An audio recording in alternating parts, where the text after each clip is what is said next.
the plan. Thank you for meeting me, Jane. I wanted to discuss this with you to make sure I didn't miss anything. Is this your plan to cheat on Jason? Yes. Well, I'll hear you out, Dee, and since we've known each other for a long time, I won't divulge anything to Jason or anyone else, but I have to say that I think you're making a mistake. Fair enough. I agree that Jason is a real catch. I don't need to list all his virtues. You've heard them already. I love him and everything about him, and I believe he's going to propose to me on New Year's Eve, the anniversary of our acquaintance. So this is a last fling, just for me. Convince me it's a good idea and I'll give my blessing. But be warned, Jason is no fool. If there's a way to find out, he may well do it. Normally you'd be right, but this way is foolproof. Okay, who are you planning on having sex with? With Rick, Diana replied. Do I know some Rick? That's the counselor we had before last Christmas. God, he was great, Jane said. You've already gotten my blessing. Can I try it when you're done? You're a married woman, Jane. And you're about to get engaged to Jason, Diana. So you had him last year? Yes, but we still have unfinished business. Better start at the beginning.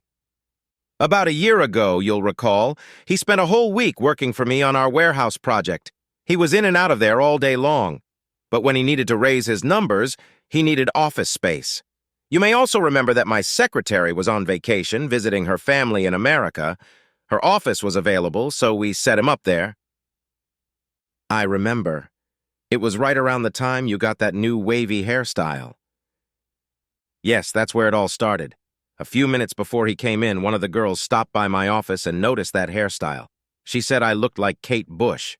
5 minutes later, 3 more girls came to take a look and from the doorstep shouted, "Kate!" pretending to be fans. Rick arrived right behind them.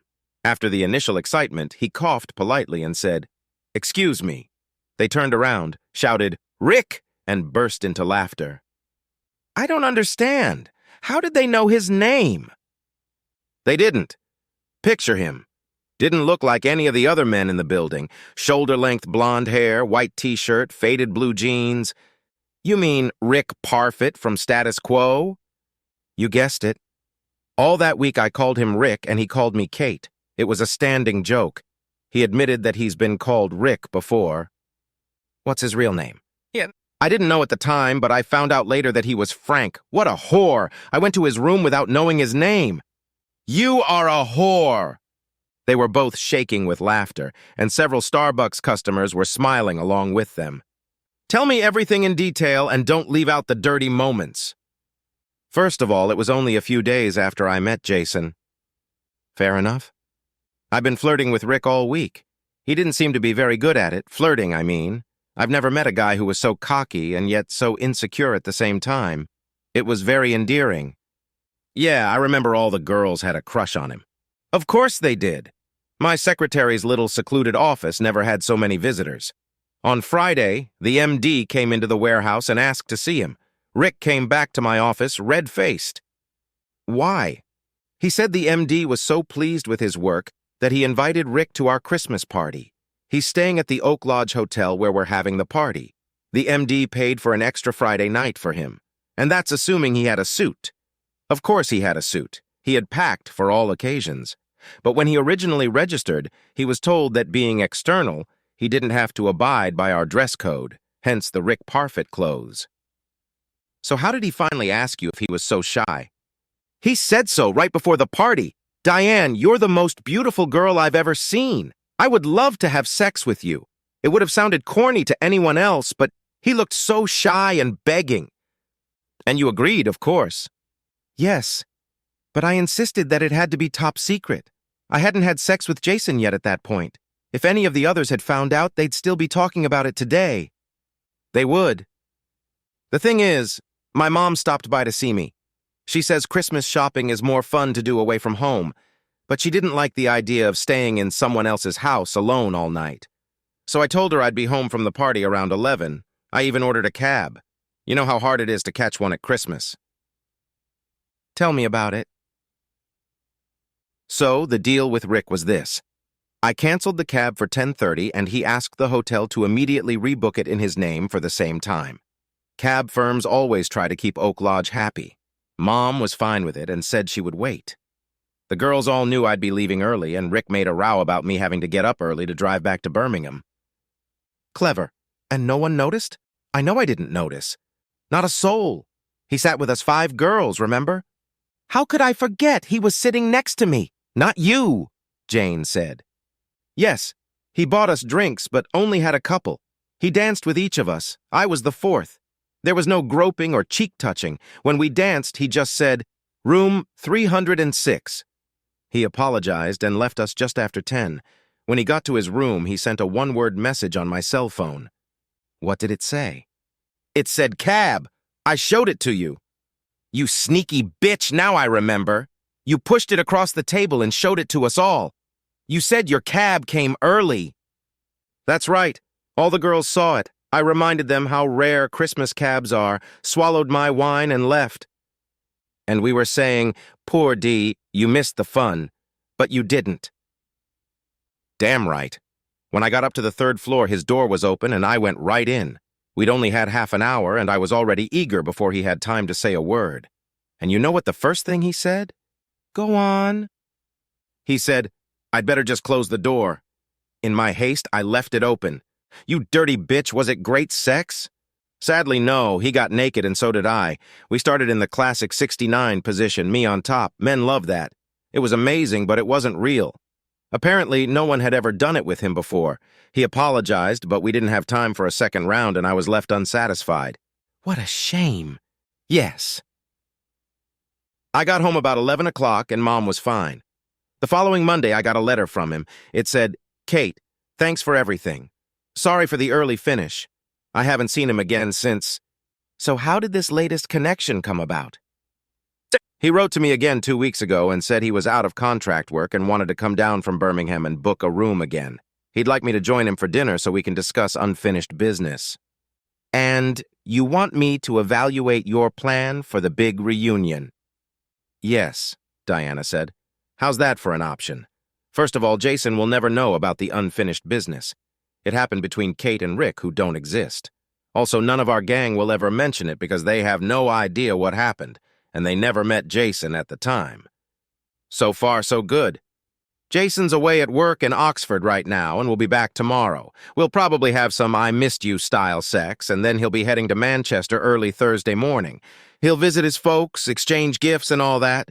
He'll be staying overnight, and I think he's planning a mini celebration to tell them about the marriage proposal. He'll be back Friday afternoon, and then we'll both be off work until Christmas and New Year's. Great, he's out of the way. Rick's coming over Thursday night. We'll have dinner and then go to his room. I can't wait to see how much ecstasy that monster can give me. I'll stay all night, then shower, breakfast at the hotel, drive home, and wait for my future fiancé. What if Jason comes back early and finds your house empty? I've thought about that. In that unlikely event, it would be easier to say I got drunk and spent the night at a buddy's house. Diana gave Jane a long, hard look. I get it. You're staying at my place and I'm Plan B. Exactly. But I'm sure he won't be back before too long. The event. Diane was on the phone. Tonight is the night, Jane. Jason is on the train to Manchester right now, loaded with family gifts. He won't be back until later tonight. Rick will leave after breakfast. Make sure he books a room for 2. You don't want any confusion at the front desk of the hotel. Already done. He's got 306 again.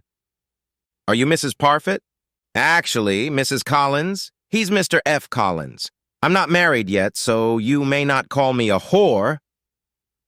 You waited until your boyfriend faded over the horizon, and now you're planning to go and get your ass kicked by some celebrity look-alike. I'm never going to stop calling you a slut. You're right. All through dinner, Rick and Diane chatted, and she became more and more aroused. Jason hadn't made love to her on his only night in town. He was probably saving it for tomorrow. It turned out that the irony in Rick's name was that his parents were actually fans of the band Status Quo, and had actually named him Frank, after Francis Rossi. He said he sometimes plays along with Rick as it amuses him. Well, I'll keep calling you Rick, Diane said. No problem. Are you going to yell loudly when you're done? I'll yell Kate.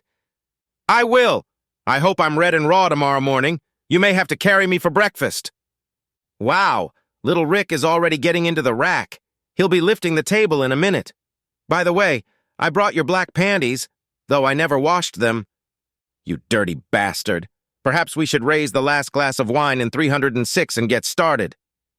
Good idea, he agreed. Only I need to pee first. What else? Afterward. The next day, they left for work early in the morning. Jane met Diane again at Starbucks. So, how did it go? She asked. Unbelievable. I'll never experience sex like that again. I'm still throbbing all over. After we did it face-to-face, we tried doggy style. God, I loved it, and he loved it when I yelled, Rick! How many times did he get to do it? 3 times last night. This morning again around 2, and the last time before breakfast. It must still be throbbing in his stomach. It is. He went to the bathroom and washed it after each session, which was really nice. So what's next? Will Jason be able to conform after all this? Will you be able to settle for second place now? Rick, a.k.a. Frank, will always be the best lover in my life, but he's not a keeper. Jason is the love of my life. We should all try lobster at least once in our lives. After that, we can settle for fish and chips. Really? I love Jason, and he's the one I want to marry and have children with. I had an affair, and I'll be a faithful wife from now on. Rick will be a sexy memory, and Jason will never know. Sounds like a plan. When will he be back? I'll pick him up at the station at 4, and you know what? What? He called at lunchtime and said he wanted to ask me for something and give me something, not a Christmas present. That's not exactly news. We can guess what it's about. Yeah, but he was so excited. Said he wanted to see me at my house as soon as he got back. Can't wait until New Year's Eve. Great. I'll be looking at your wedding finger as early as tomorrow. Bottom line. Diane sat in the chair and listened to Jason rummaging around upstairs. They drove straight to her house. Jason looked in the bathroom and bedroom, and she wondered what he was looking for in there. Surely he hadn't left the ring here while he was in Manchester.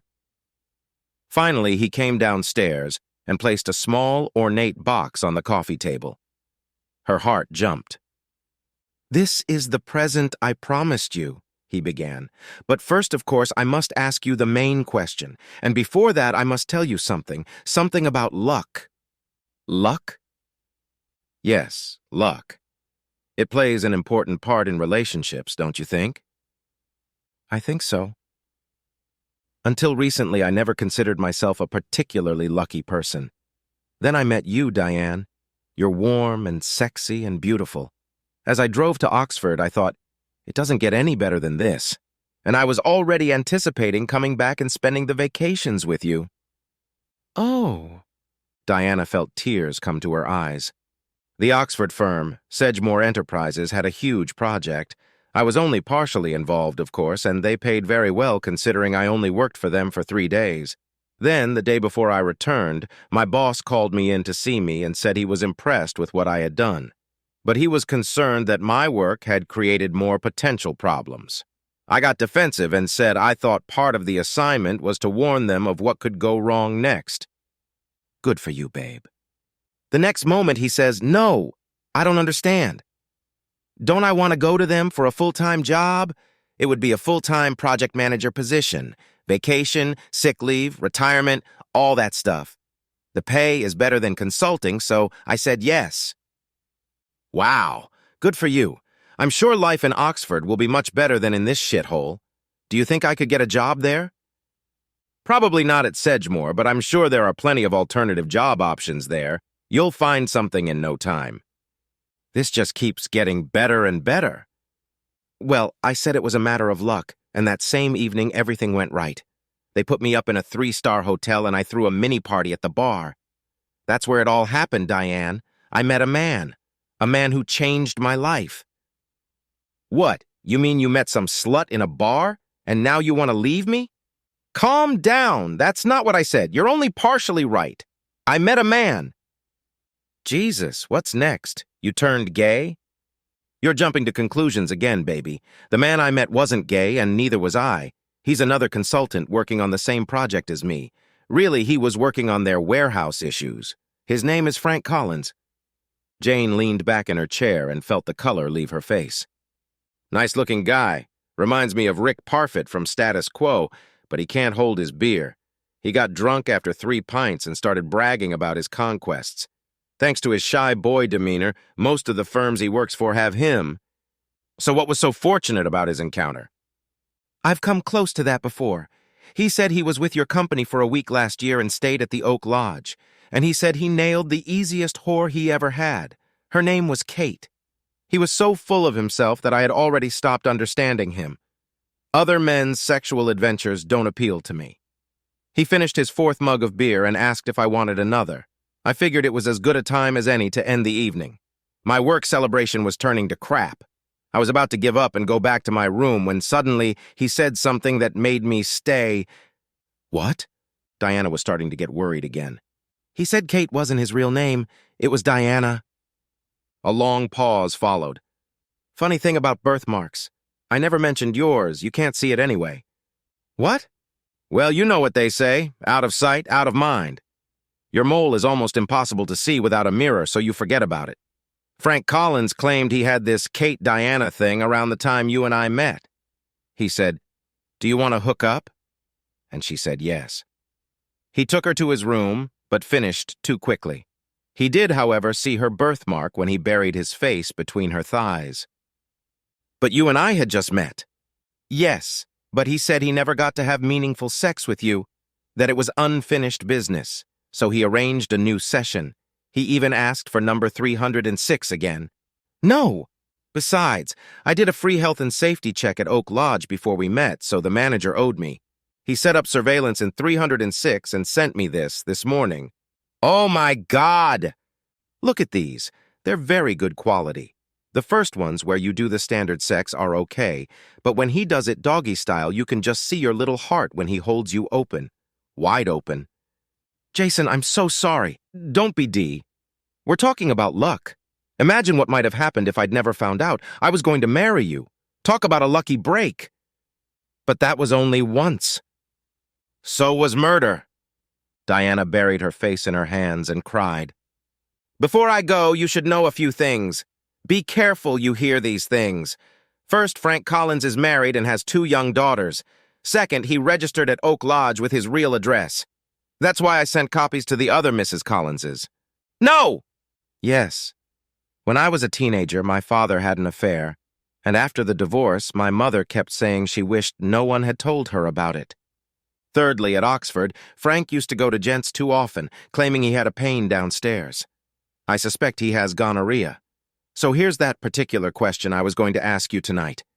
Have you been to the clinic yet? No. Then do it then. God knows what it will do to you. You could become infertile. On the other hand, it could be a blessing. I'm off to Oxford. Bye. Finally, Diana opened the box. Inside lay the key to her door.